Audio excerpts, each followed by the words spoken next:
Why spend thousands on a studio microphone when you can take an £18 cheap Chinese clone and turn it into a beast? Hello people, Joe from Hello Sailor Effects here. Welcome to today's video. In today's video, I take this cheap £18 microphone, pull it apart, take the guts out, change the capsule and revamp it into a proper studio ready microphone. If you're like me and you're gassing after a U87 from Neumann, which, I wish, I haven't got thousands of pounds to spend on that. But if you're like me and you want that microphone, maybe we could do it for under £100, all the parts included. If this sounds like something you'd be interested in, please stay around till the end where I compare this, the cheap unmodded microphone, with my modified version, and as a twist, I also include a Sontronics STC-2, just so then we can get a feel for how this sounds in comparison. Cheers! So this is going to be fun. Here we have our cheap 18 or 17 pound Chinese microphone. It is a U87 clone. It's nothing to do with a U87. Looking inside the head basket, or whatever you call it, you can see it's a small diaphragm condenser, not a large diaphragm condenser. And I haven't opened the internals, but the microphone's quite light and flimsy. It's certainly not U75. U75, I'm thinking of submarines here. Jeez. A U87 clone whatsoever. However, it is a good building blocks to build our own, well, not a U87 clone, but certainly our own microphone. Now I've bought this capsule. It's an old studio capsule, that, real high quality. I bought it from a collector online. I'm going to use that. I've also bought a PCB and two PCBs actually, a power filter PCB and a mic PCB to go inside here from Robert Jenkins on eBay. Now he sends out the two PCBs, some other bits for connecting stuff up, and a full document describing how to do it. I'll link the listing down below. I'm not an affiliate. I don't get anything from it. Microphones really aren't my thing. I get obsessed with things, and I really want a U87. I can't afford one. So I figured this is the next best thing. Now, I'm going to go ahead and get the PCB together and start wiring, populating the PCB. And also, once that's done, and of course I've stuck a Hello Sailor sticker on the front of it, just to remind me which way is the forward facing of the microphone. Yeah, I'm going to crack on and start populating the PCB. Here we have our power filter PCB. I'm going to go ahead and start adding in all of the resistors and get them soldered in first. All of our resistors now added to the board. Annoyingly enough, I've just figured out that R3 is not a 2K resistor. It is in fact a 2K trim pot. So RTFQ, we say in the Navy, read the question. So I should have really read this a bit more. I'm going to have to order that and then fit it at a later date, probably after my duty is over. Next, I'm going to move on to the diodes, which are D1 and D2 are 4148, and I'm also going to fit in L1 and L2.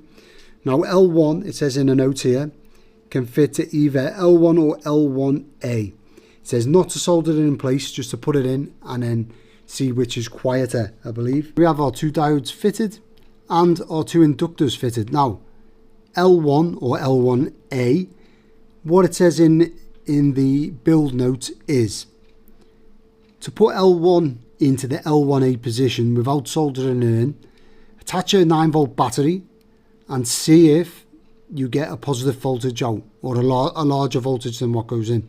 However, I'm just going to solder it in there, and then if it's not a larger voltage, I'll clip it out and I'll fit a new one. I have a few of these. I'm not too worried about running out. Now onto the capacitors. Now we're going to go onto our transistor, which is fitted here, and we can see it's marked out collector one end and emitter the other end. I'm going to actually test my transistor and make sure, because you know, once you've fitted it, you can't unfit it. I am indeed using a BC550C for my transistor, and I'm going to test it to make sure that I get the collector on this left hand side and the emitter on the right hand side, but also it'll be interesting to see what gain it has. So gain is 527, that's massive, especially in my world. It won't have any leakage because it is a silicon, it's NPN silicon. So the red leg is the emitter, which is going to handily fit on the opposite side, and the green leg is the collector. So I'm going to flip it over that way, and that's which way round it's going to go. That's our power board complete. I'm now going to move on to the main circuit board, which is this one here. Let's get cracking. The paperwork you get with this circuit board shows several different ways of wiring this up. Now, this is for a condenser capsule, which I have, JFET buffer, and a bipolar phase splitter. Fine, that's what I'm going with. And then on the other side, down here, we have the voltage regulator part of it, which is also going to be used. Now, I'm not going to be using a JFET buffer and phase inverter as per the, whatever that word is, Schulp, I imagine it's German. And I'm also not using the electric capsule or whatever, because I have got a large diaphragm condenser. So it'll be up to you which one you follow, but I'm going to go with this one here. There we have it, all of our resistors now on the board, including our trim pot. Next, I'm going to move on to all of the capacitors. Before I forget, I almost missed out 2 resistors, which are in fact these 2 1 gig resistors. Now, the place that I bought the PCB from does offer to sell these resistors, but I in fact already bought this pair. Now, they attach to 2 pins that go through the PCB. When you're buying this, it's like an extra £4 to get these pins with the PCB. I would struggle to find anywhere else, I think, that would have something similar, so I would say just buy them. Anyway, that's that done. Back to the capacitors. That's the board fully populated, with the exception of the transistors and C12. Because it's so big, I decided to leave that off while I fit the transistors in. I mean, this board here has 4 of them, so I needed the space. Moving on. Right, you can see a fiddly bit coming up. So, PNP transistors, it says emitters to R7 and R8. If we turn the board over, we can see that the trace coming from R7 and R8 here attaches to this outside pad. So I've tested my transistors and made sure that they're orientated so then the emitter is on the outside edge.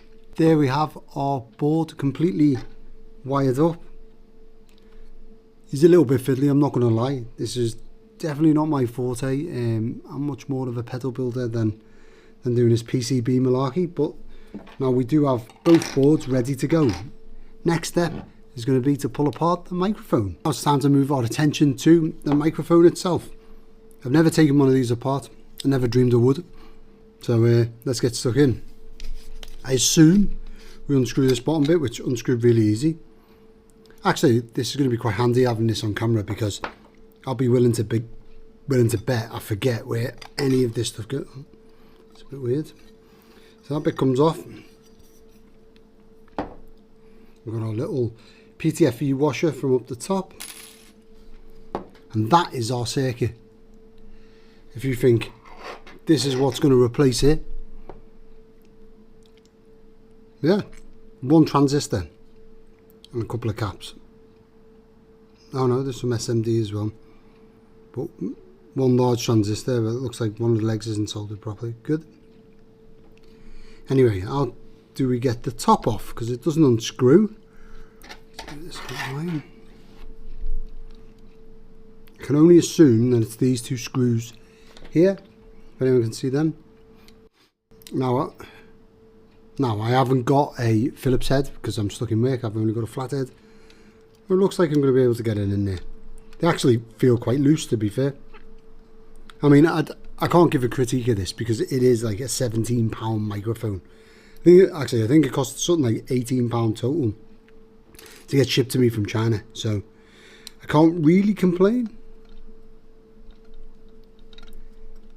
Okay, so it looks like this is what takes that off.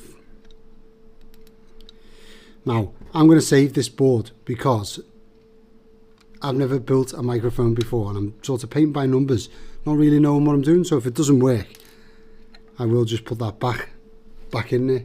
Right, okay, so there's that off, and there is our what do we call it, our condenser. It's clearly small. I mean, this is our new one for comparison. You can see it's quite a bit bigger. It's a large diaphragm. So luckily enough, I have bought another what do you call it, a stand, or is that what we call it, a stand? Anyway, I've bought a new one. We can see where they go. I'm going to snip them off and leave a little bit of the wire still there, because that way I can see which attaches where if the worst should happen and I have to put this back together. So I guess then the board just comes off of them. I'm going to snip these wires as well. Again, I'll be able to find where I'm going. Now, I have seen a mod where people put caps across these to lower the noise floor. If I find it noisy, I will do that once we get home, but I haven't brought them with me. Okay, so next is just to unscrew these, and hopefully this board will come right off. I'm not too sure how I'm going to attach the two boards that I've got though. Didn't think that far ahead, did I? Maybe I should have took it apart and had a little look first. Right, that's to one side. Now it looks like this condenser literally is just 4 screws, but they've only fitted 2 to screw it out. So that's not too bad. That'll come out. I wonder if maybe just the condenser on its own would have made a large difference. I know some people say that the condenser is the point that that makes the most difference in a mic. What do people think? Who knows about microphones that can teach me? Right, there's our body. This is my new mount for my condenser capsule. It's going to fit on there like that. Now the hole is too big for the washer that they've given me, but luckily enough, I've got another one handy. I'm not sure what the etiquette of this is do we fit it on there first and then fit the capsule, or the other way around? Not too sure on that one. I think I'm going to fit the capsule to the mount first using these 2 tiny screws, and then I'll fit the mount to the unit. Hit my first hurdle, my first real hurdle. This is my mount and this is my capsule. Now this was tightened down real tight, and it's right on the lug where this would attach by the look of it to me. So I've loosened it off. My plan is to move it to this one here, so then I can fit my capsule holder here, but it'll be half hanging off the back edge, if you like. I know that's the front edge, the back edge. Is that going to do any damage? Is that worse off? I don't know. So my plan is to move this black wire to this connection here, and then fit this across here. I don't know whether that's going to have a detrimental effect to it or not. I'd love it if someone who knows about these sorts of things could tell me in the comments, and maybe I could go back after the fact and fix it. I mean, for this one here, it's literally just pressed in, so that doesn't help. Also, will it be any detriment to me moving this to this side, so then I can mount that like this and have the face of this pointing forward a bit more, so it's closer than the back? I don't know if that makes a difference. On this one you can kind of see it's been pressed in. So I've got the microphone capsule attached. However, the screws are a bit too long, so I'm going to have to cut them down. Not perfect. And it overhangs the back instead of the front, which is annoying me, but I don't know if that is an issue yet. So I'm going to put that to one side. I'm going to fit it and see how it sounds, and then at least we know where to go from there. I'm going to turn my attention to attaching the boards to this. Now, it looks like this once did have fitting places for boards that attach higher and lower, but my boards have their attachments screws in the center. The problem is our large cap will foul the edge of the shell. It'll foul this, so that's no good. I'm gonna have to take it out and see if I can squeeze this in there. Fun times. Really annoys me that I'm not gonna have a yellow poly axial cap in this position because I really like how they look. But there's got to be some point for having this massive brown drop cap, right? Anyway, this looks like it's closer to the board. I may just get it in there. Let's see. I know I keep saying I'm clueless, but really I don't know much about these boards or what have you. So I'm assuming the fact that this is just going to be a single action. There's no back to the capsule, so it's just cardioid. I believe it's just cardioid. So that means that I can attach the board either side and have the front as either side. All I have to do is, you know, make it so. When I attach the capsule to the top, as long as that side is pointing to the front, I believe it's that, I'm not entirely sure, then I should be okay. So I'm going to go ahead and put this in now with these, and then I'm going to mount the power cap, the power side of it, to the other side of this board, and we'll see. Right, it seems I'm getting ahead of myself as usual. So U3 is going to connect to our 45 volt bias coming from our power board. I'm going to need to connect that up before I well, at least connect it to this board before I attach it to the mic. Otherwise it's going to be a nightmare to get in there and solder behind it. And then same again with U5, which is going to be our 9 volt supply, and then again with U6, which is our ground, all from the power board. So I'm going to go ahead and solder them on now. Starting to look like a microphone now. So we've got our power board and I've run wires behind here. Oh, bent everything out of shape trying to wire stuff in. So I've run wires behind the back of this PCB to attach to this PCB for the phantom power, ground and live. Now it's going to be attaching our capsule, running wires through. Our live is going to attach to this pin here, which is U2, and then U2, hey, and then our neutral, or our body of this number 4, is going to come down and attach to U4, which should then mean that we have a functioning microphone, with the exception of the pot that we're missing here, which I still need to get. And then obviously I need to put power onto it and see what the heck I have to do with these pots to bias it in. Right, let's get this capsule mounted and see where we are. There we have our mic pretty much all together. All I need to do now is install it back in its casing, and just for a quick comparison, there you see that's the old cheap Chinese small condenser that was in there that we heard no doubt at the beginning of this video, and then this is the large diaphragm, and again this is the circuit that was in there prior to this, and as you can see it is quite a bit different. Now I'm going to go ahead and build this up the same way that I took it apart, and disaster strikes again. As we can see, I still can't get this thing to fit, because even the cap that I replaced the original with is still too large. So I'm going to have to pull that off the board and come up with a solution. Right, so I've got round the problem of this fitting now. So it does fit in there, and of course I went for a smaller cap just because I conceded and I had to. Nah, I'm only joking, of course I didn't concede. Sounds like retreat to me, never. I did just mount the original large cap off board, run cables or wires onto the board, and I managed to get it in there. I'm going to put some steel reinforced epoxy on there probably tomorrow when I get home, after I've tested the mic and make sure it works. Now let's get it installed. So now we have our modified large diaphragm condenser microphone. Let's put it to the test. In this part of the video I'm going to play clips from this microphone from before it was modified and now with the modification, alongside a Sontronics STC-2 for comparison. I'm going to split the clips up into shorter segments just because I find it better to hear one after another in short succession, so I can hear the differences between each microphone. I'd love to know what you think of each microphone in the description.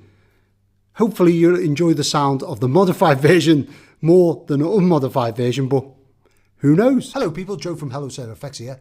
Welcome to today's video. Hello people, Joe from Hello Sailor FX here. Welcome to today's video. Hello people, Joe from Hello Sailor FX here. Welcome to today's video. This is the cheap Chinese U87 clone. That isn't a U87 clone at all. It is in fact just a simple mic circuit inside and a really cheap small capsule. This is the modified U87 clone. Now, it's not really a U87 clone, as you've seen from the video. It is just a PCB that I bought off eBay, populated with guitar pedal parts and a studio quality condenser capsule. What do we think? This is the ST2 that I use for the Pedal Dive podcast from Sontronics. Let me know what you think of this one in comparison to the modified version and also the cheap Chinese clone.